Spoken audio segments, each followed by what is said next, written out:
আসসালামু আলাইকুম। চলে এলাম ছাদ বাগানে।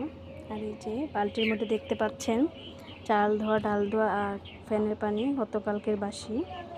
তো ছাদে এনে রেখে দিয়েছি, এখন দিব না, বিকাল টাইমে দিব, এখন তো সকাল।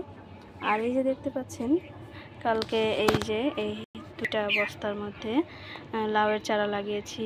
এগুলো প্রথমে বিচি থেকে চারা বানিয়ে তারপরে যে এই দুইটা বস্তার মধ্যে লাগিয়ে দিয়েছি। আর সবচেয়ে মজার বিষয় হচ্ছে এই দুইটা বস্তার মধ্যে মাটির পরিমাণ খুবই অল্প। বেশিরভাগই হচ্ছে আমার সবজির খোসা, তারপর ডিমের খোসা, চা পাতা এগুলা দিয়ে একবারে ভোরে 1 মাস 1.5 মাস লাগে পচিয়ে তারপরে এই যে গাছ লাগিয়েছি। গতবার এরকম করে লাগিয়েছিলাম, আমি 3-4টা লাউ খেতে পেরেছি। এবারও একই পদ্ধতিতে গাছগুলো লাগিয়েছি। এবারে একটু বেশি সার মাটি দিয়েছি যাতে ফলন ভালো হয়। আমার মতো যারা মাটির সমস্যা তারা কিন্তু এই যে এই সবজির খোসা, কিচেন কম্পোস্ট দিয়ে গাছ লাগাতে পারেন, খুবই ভালো ফলন হয়।